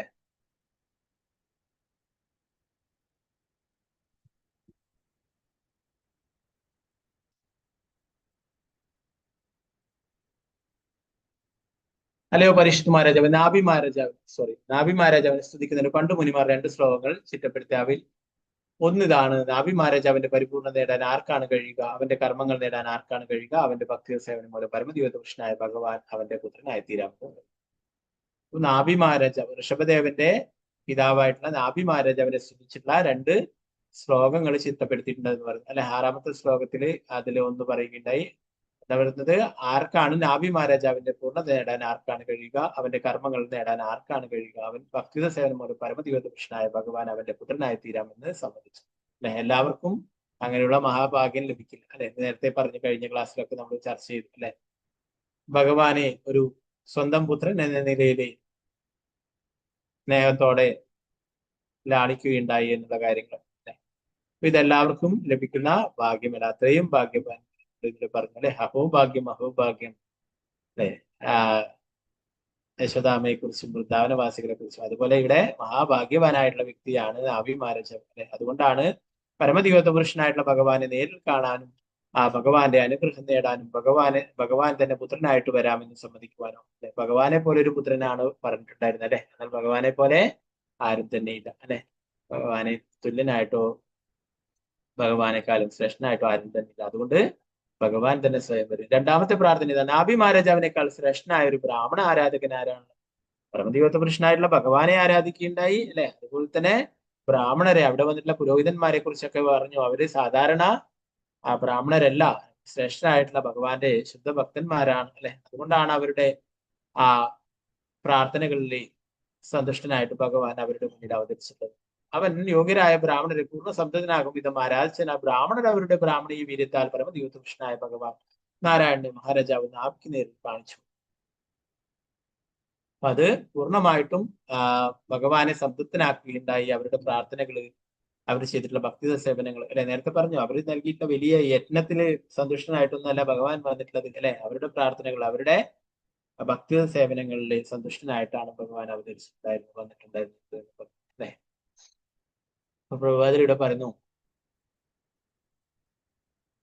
യജ്ഞത്തിൽ മുഴുകിയിരുന്ന പുരോഹിതൻ ബ്രാഹ്മണർ വെറും സാധാരണ ബ്രാഹ്മണരിന് അവർ അത്രയ്ക്ക് ശക്തരായിരുന്നതിനാൽ അവർ തങ്ങളുടെ പ്രാർത്ഥനകളിലൂടെ പരമദിവ്യത്വ പുരുഷനായ ഭഗവാനെ വിളിച്ചു വരുത്തുവാൻ കഴിയും. അങ്ങനെ നാഭി മഹാരാജാവിന് ഭഗവാനെ മുഖാമുഖം കാണാൻ സാധിച്ചു. വൈഷ്ണവനല്ലാത്ത ഒരുവനെ പരമദിവ്യത്വ പുരുഷനായ ഭഗവാൻ ക്ഷണിക്കാനാവില്ല. വൈഷ്ണവനല്ലാത്ത ഒരുവന്റെ ക്ഷണം പരമദിവ്യത്വ പുരുഷനായ ഭഗവാൻ സ്വീകരിക്കില്ല. അതിനാൽ പത്മപുരാണത്തിൽ പറഞ്ഞിരിക്കുന്നു, സത്കർമ്മ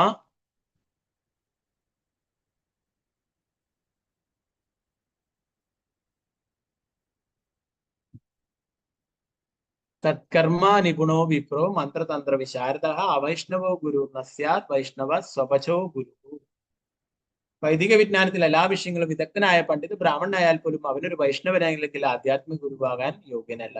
എല്ലാ കാര്യങ്ങളും അറിയാം ഒരു പണ്ഡിതനാണ്, എന്നാൽ അവനൊരു വൈഷ്ണവനല്ലെങ്കിൽ ഭഗവാനെ ആരാധിക്കുന്നു, വിഷ്ണുവിനെ ആരാധിക്കുന്നു, കൃഷ്ണനെ ആരാധിക്കുന്നില്ലെങ്കിൽ, ഭഗവാന്റെ ഭക്തനല്ലെങ്കിൽ എന്താണ്, അവന് ഒരു ഗുരുവാകാനായിട്ടുള്ള യോഗ്യതയില്ല.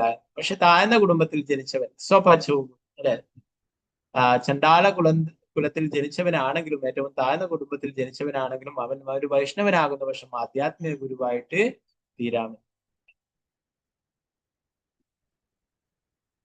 വൈദിക മന്ത്രങ്ങൾ ഉരുവിടുന്നതിൽ ബ്രാഹ്മണർ വളരെ വിദഗ്ധരായിരുന്നു. അവർ വൈദികാചാരങ്ങളുടെ നിർവഹണത്തിൽ സമർത്ഥരായിരുന്നു. അതിലെല്ലാം ഒരു വൈഷ്ണവരായിരുന്നു. ആയതിനാൽ തങ്ങളുടെ ആധ്യാത്മിക ശക്തിയാൽ അവർക്ക് പരമദിവ്യത്വ പുരുഷനായ ഭഗവാനെ ക്ഷണിച്ചു വരുത്താനും തങ്ങളുടെ ശിഷ്യനായ നാഭി മഹാരാജാവിന്റെ മുഖാമുഖം കാണിച്ചു കൊടുക്കുവാനും കഴിഞ്ഞു. ഓജസ എന്ന വാക്കിന്റെ അർത്ഥം ഭക്തി സേവന നിർവഹണത്താൽ എന്നാണെന്ന് വിശ്വനാഥ ചക്രവർത്തി ഠാക്കൂർ. ഒരു വൈഷ്ണവനെ ഭഗവാനെ സംതൃപ്തനാക്കാനും ഭഗവാനെ ക്ഷണിച്ചു വരുത്താനും ഒക്കെ സാധിക്കും. വൈഷ്ണവർക്ക് ഭഗവാനോട് സംസാരിക്കാൻ സാധിക്കും. ശ്രീല പ്രഭുപാദരൊക്കെ ഭഗവാനോട് സംസാരിച്ചു. ശ്രീല പ്രഭുപാദർ ലോകം മുഴുവൻ സഞ്ചരിക്കുമ്പോൾ ഓരോ ക്ഷേത്രങ്ങളിലും പോയാലും അവിടുത്തെ കാര്യങ്ങളൊക്കെ ഭഗവാനോടാണ് ചോദിച്ചിട്ടറിയാം. ഭഗവാനോട് ചോദിക്കും, എല്ലാ സമയവും നിവേദ്യമൊക്കെ സമർപ്പിക്കുന്നുണ്ടോ, എല്ലാ സമയവും ആരതിയൊക്കെ കൃത്യമായിട്ട് ചെയ്യുന്നുണ്ടോ എന്നുള്ള കാര്യങ്ങളൊക്കെ ഭഗവാനോട് നേരിട്ട് ചോദിക്കുമായിരുന്നു. ഭഗവാൻ അതിനൊക്കെ മറുപടി പറയും. ശ്രീല പ്രഭുപാദരുടെ ഗുരു ഭക്തി സിദ്ധാന്ത സരസ്വതി ഠാക്കൂർ പ്രഭുപാദ് മഹാരാജ്, അദ്ദേഹത്തിന്റെ മൂർത്തി രാധാ ഗാന്ധർവിക ഗിരികധാരി, അതിനോട് ഗൗഡിയ മഠത്തിൽ ഇപ്പോഴും ഉള്ള ആ ഒരു മൂർത്തി അതിനോട് സംസാരിക്കുമായിരുന്നു. ഒരിക്കലേ ഭക്തി സിദ്ധാന്ത സരസ്വതി ഠാക്കൂർ പ്രഭുപാദ് സംസാരിക്കുമ്പോൾ ഒരു ശിഷ്യൻ തൂണിന്റെ പുറകിൽ നിന്ന് ഒളിച്ചു നിന്ന് കേൾക്കുന്നുണ്ടായി. ഉടനെ ആ ഗാന്ധർവിക ഗിരിധാരി പറഞ്ഞു, നിന്റെ ശിഷ്യനതാ നമ്മൾ പറയുന്ന സംഭാഷണങ്ങളൊക്കെ ഒളിഞ്ഞു നിന്ന് കേൾക്കുന്നു എന്ന് പറഞ്ഞു. ഭക്തി സിദ്ധാന്ത സരസ്വതി ഠാക്കൂർ പ്രഭുപാദ് മഹാരാജ് തിരിഞ്ഞു നോക്കുമ്പോഴേ അവിടെ ശിഷ്യൻ തൂണിന്റെ പുറകിൽ ഒളിച്ചു നിൽക്കുന്നുണ്ട്. അപ്പോ ഭഗവാന്റെ ശുദ്ധ ഭക്തന്മാര് ഭഗവാനോട് സംസാരിക്കും. അവർ നേരിട്ട് ഭഗവാന് സേവനങ്ങളൊക്കെ അനുഷ്ഠിക്കും. അതുകൊണ്ടാണ് നമ്മൾ സേവനങ്ങളൊക്കെ ഗുരുവിലൂടെ ഭഗവാന് സമർപ്പിക്കുന്നത്. നമ്മൾ നിവേദ്യങ്ങൾ സമർപ്പിക്കുന്നതായാലും നമ്മൾ പൂജകൾ അർപ്പിക്കുന്നതായാലും എന്താണ്, നമ്മുടെ ആധ്യാത്മിക ഗുരുവിനെ ആധ്യാത്മിക ഗുരു ശ്രീല പ്രഭുപാദൻ അങ്ങനെ ആ പരമ്പരയിലൂടെ ഭഗവാന് എന്താണ്, നമുക്ക് യോഗ്യതയില്ല, എന്നാൽ നമ്മുടെ ഗുരുവിന് ശ്രീല പ്രഭുപാദർക്കൊക്കെ അതിനുള്ള യോഗ്യതയുണ്ട്. അവരെ വിളിച്ചാൽ ഭഗവാൻ വരും, അവര് നൽകിയാൽ ഭഗവാൻ തീർച്ചയായിട്ടും സ്വീകരിക്കും. അപ്പൊ അവരിലൂടെയാണ് നമ്മൾ സേവനങ്ങളൊക്കെ ചെയ്യുന്നത്. യഥാർത്ഥത്തിൽ നമ്മള് ആധ്യാത്മിക ഗുരുവിനെ നമ്മൾ സേവനങ്ങളെ സഹായിക്കുകയാണ്. ആധ്യാത്മിക ഗുരുവാണ് യഥാർത്ഥത്തില് പൂജകളായാലും നിവേദ്യങ്ങളായാലും ഒക്കെ ഭഗവാനെ സമർപ്പിക്കും. അപ്പൊ ഇവിടെ പറയുന്ന ഒരു വൈഷ്ണവനെ ഭഗവാനെ ക്ഷണിച്ചു വരുത്താനും ഭഗവാന്റെ സേവനങ്ങളൊക്കെ ചെയ്യാനായിട്ട് സാധിക്കും. എന്നാൽ ഒരു ബ്രാഹ്മണൻ എന്ന് പറയുന്നവൻ അവനൊരു വൈഷ്ണവൻ അല്ലെങ്കിൽ വിഷ്ണുവിനെ ആരാധിക്കുന്നില്ലെങ്കിൽ, ഭഗവാനെ ആരാധിക്കുന്നില്ലെങ്കിൽ അവനെ ഒരു ഗുരുവായി തീരാനായിട്ട് സാധിക്കില്ല എന്നുള്ളത്. ചണ്ടാള കുലത്തിലുള്ളവൻ ഒരു വൈഷ്ണവനാണെങ്കിൽ അവനെ ഒരു ഗുരുവായി തീരാം.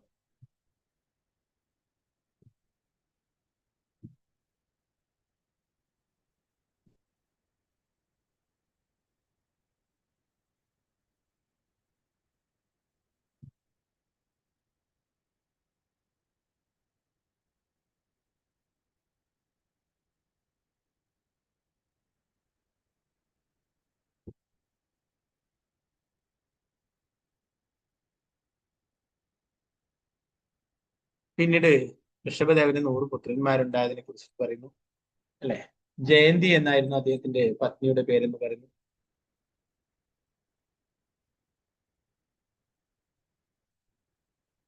ഇന്ദ്രൻ നൽകിയിട്ടുള്ളതാണ് ആ സുന്ദരി എന്ന് പറയുന്ന ജയന്തി എന്ന് പറയുന്ന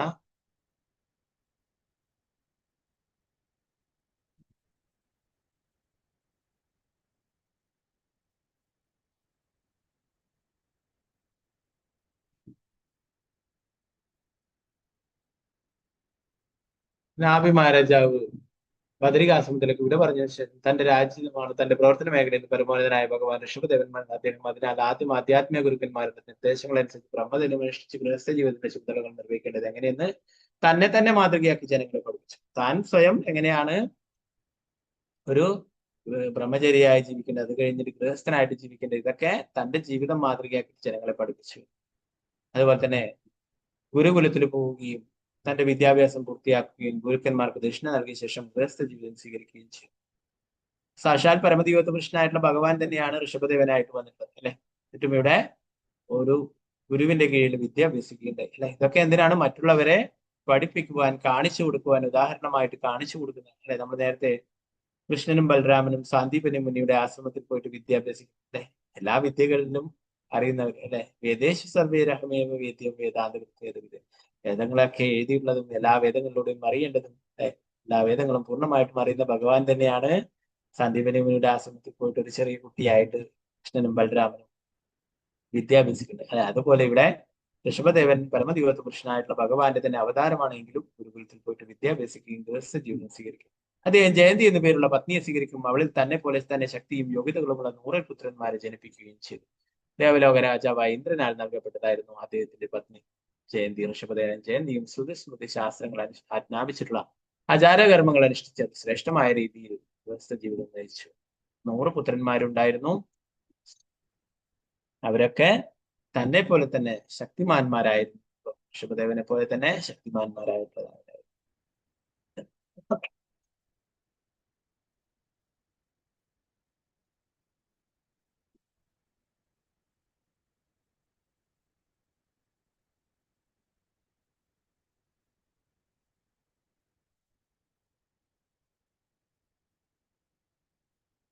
പിന്നീട് അവരുടെ പേരുകൾ പറയുന്നത് അതിൽ ഏറ്റവും മൂത്തപുത്രന്റെ പേരാണ് ഭരതൻ അല്ലെ. ആ ഭരത മഹാരാജാവ് ഭരിച്ചതുകൊണ്ടാണ് ഭാരതം എന്ന് ഭാരതവർഷം എന്ന പേരല്ല അറിയപ്പെടുന്നത്. പിന്നീട് ഭരതനെ കൂടാതെ 99 പേരുണ്ട്. അവരിൽ 9 ആൾക്കാരുടെ പേരുകൾ പറയുകയുണ്ടായി. കുശാവർത്തൻ, ഇളാവർത്തൻ, ബ്രഹ്മാവർത്തൻ, മലയൻ, കേതു, ഭദ്രാസനൻ, ഇന്ദ്രസ്പൃക്, വിദർഭൻ, കീകടൻ എന്നുള്ളത്.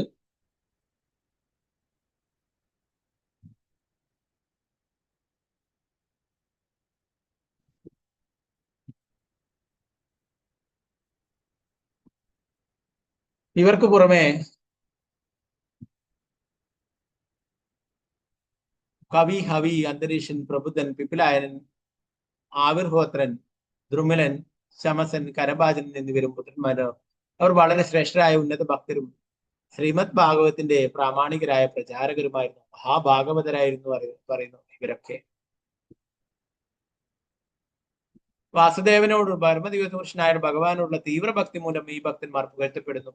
മനസ്സിനെ പൂർണ്ണമായി സംതൃപ്തനാക്കുന്നതിന് ഞാൻ ഈ 9 പേരുടെയും സവിശേഷതകൾ പിന്നീട് വസുദേവനും നാരദനും തമ്മിൽ നടന്ന സംവാദം പകർത്തുമ്പോൾ സ്പഷ്ടമാക്കാമെന്ന് പരീക്ഷിത് മഹാരാജാവിനും ശിവദേവസ്വമായിരുന്നു. ഇവരുടെ ഈ 9 പേരുടെയും സവിശേഷതകളെ കുറിച്ച് ഞാൻ പിന്നീട് നിനക്ക് വിവരിച്ചു തരാമെന്ന് പറഞ്ഞു. അങ്ങനെ 11ാം സ്കന്ധത്തിൽ ഇതിനെ കുറിച്ചിട്ട് വിശദമായിട്ട് വിവരിക്കുന്നുണ്ട്.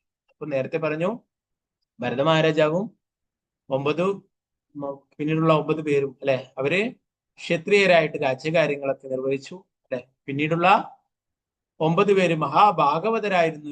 ശ്രീമദ് ഭാഗവതത്തിന്റെ പ്രചാരകരായിട്ട് ലോകം മുഴുവൻ സഞ്ചരിച്ച് ഭാഗവത ധർമ്മം പ്രചരിപ്പിച്ചിരുന്നു, ഭഗവാന്റെ സന്ദേശങ്ങൾ പ്രചരിപ്പിച്ചു. പിന്നീടുള്ള 81 പേരും ബ്രാഹ്മണരായിരുന്നു. ഋഷഭദേവനും ജയന്തിക്കും മുകളിൽ പറഞ്ഞ 19 പുത്രന്മാർക്ക് പുറമെ 81 ഇളയ പുത്രന്മാർ കൂടിയുണ്ട്.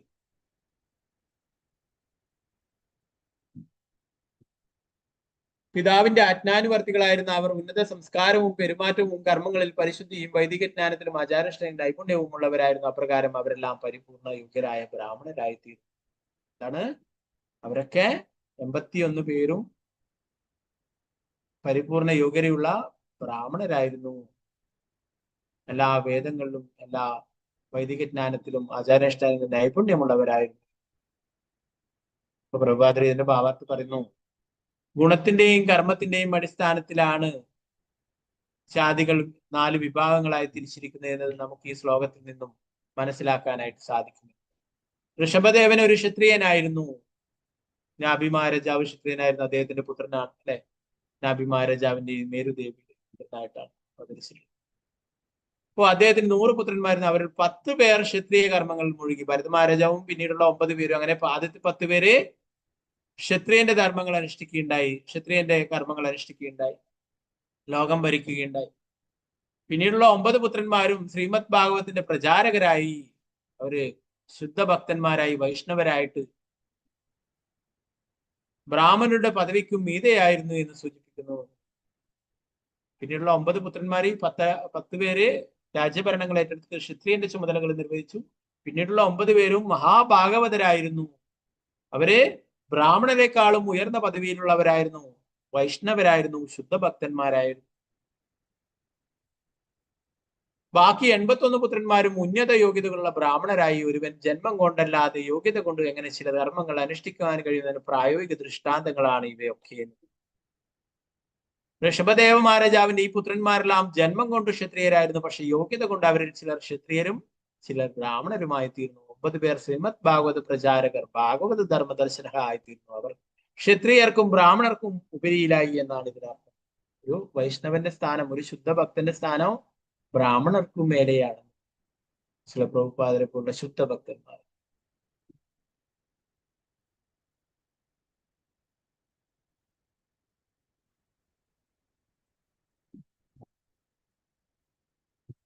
അപ്പൊ ബാക്കി ഭാഗങ്ങൾ നമുക്ക് നാളത്തെ ക്ലാസ്. അത് കുറച്ച് 14ാമത്തെ ശ്ലോകമൊക്കെ 2 പേജുകളിലൊക്കെ ആയിട്ടാണ് അതിന്റെ ശ്ലോകങ്ങളൊക്കെ ഉള്ളത്. ഞാൻ അങ്ങനെയുള്ള ശ്ലോകങ്ങളൊക്കെ എടുത്തിട്ടുള്ളത്. ഹരേ കൃഷ്ണ. നിരന്തരായ ശ്രീമദ് ഭാഗവതം കി ജയ, ശ്രീല പ്രഭുപാദ് കി ജയ, ഗുരുരാജ് കി ജയ, കർത്തായ ഗൗരപ്രമാനന്ദേ ഹരേ കൃഷ്ണ. ഇതൊരു ചെറിയൊരു അധ്യായമാണ്. ഇതിനകത്ത് 16, 17, 19 ശ്ലോകങ്ങൾ മാത്രമേ ഉള്ളൂ കേട്ടോ. പിന്നീടാണ് ഋഷഭദേവന്റെ ഉപദേശങ്ങൾ. 5ാം സ്കന്ധം 5ാം അധ്യായം ഋഷഭദേവന്റെ ഉപദേശങ്ങൾ. അത് വളരെ പ്രധാനപ്പെട്ട ഒരു അധ്യായം. ഗ്രന്ഥരായ ശ്രീമദ് ഭാഗവതം ജയ, ശ്രീല പ്രഭുപാദ് കി ജയ, ഗുരുരാജ് കി ജയ, കർത്തായ ഗൗരപ്രമാനന്ദേ ഹരേ കൃഷ്ണ. വഞ്ചകൽപതരുപശ കൃപാസിദ്ധ പതിദാനം ഭാവനഭ്യോ വൈഷ്ണവേഭ്യോ അനന്തകൂടി വൈഷ്ണവത്തിക്ക് ജയ, ശ്രീല പ്രഭുപാദ് കി ജയ, ഗുരുരാജ്